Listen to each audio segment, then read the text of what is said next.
400 miles south of El Paso, Texas. In northern Mexico, stretches a remote and rugged section of high desert. This area, near the town of Ceballos, is referred to by the locals as the Zona del Silencio, or the Zone of Silence.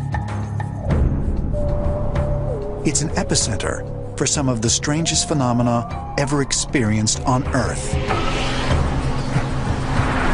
Nothing works there. If you go there with your cell phone, the cell phone stops. If you go with a radio, it stops. If you go there with a compass, the needle just keeps spinning. It's completely bizarre. There's strange rocks everywhere. You have strange mutated animals living in the desert in this area. You feel a strange tingling when you're there.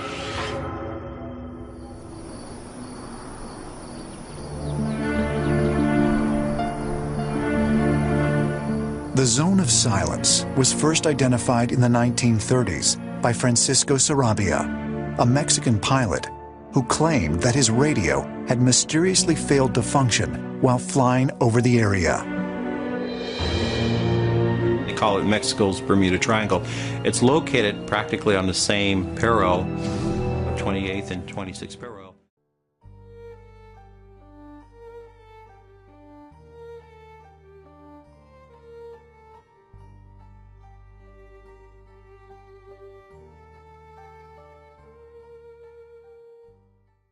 And as a result of that, it goes and connects with the Egyptian pyramids. So all around that whole sector, there seems to be some connection between the anomalies that are occurring through these different parts of the world. As a scientist, you're trained to be skeptical, or maybe you were born that way, but we really don't believe anything. You know, nothing is proven until you actually have evidence. But I can say that Earth's magnetic field does vary across the surface by up to a few %.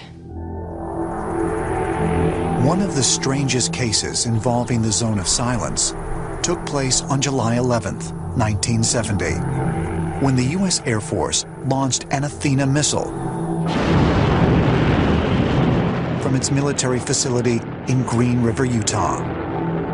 The missile was programmed to land 700 miles away at the White Sands Missile Range in New Mexico. But for some unexplained reason, the Athena missile flew hundreds of miles past the White Sands Range towards the Zone of Silence.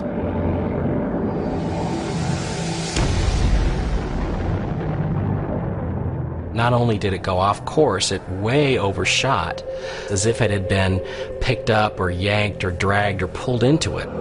There was a NASA spokesman who even said it was weird. It was like the thing just got pulled into this area. And it ended up crashing there and breaking up into bits. But some claim this missile is not the only thing that's been mysteriously pulled into the Zone of Silence. Ancient alien theorists believe an unusually large number of meteorites have crashed here.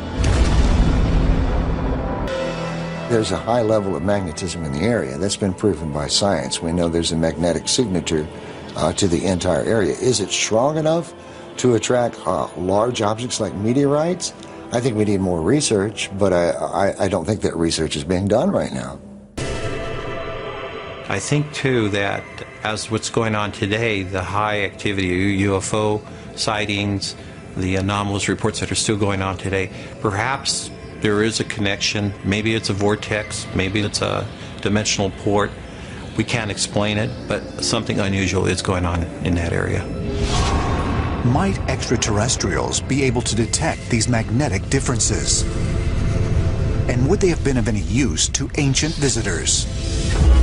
If I was an alien coming here 10,000 years ago, obviously there weren't any road maps at the time.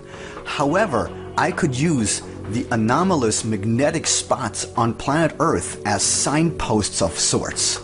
And so that when I come back, those signposts would be my guides to find my way around planet Earth. There are spots on planet Earth that are highly magnetic. But are the magnetic levels and recent sightings of UFOs proof that a portal exists here?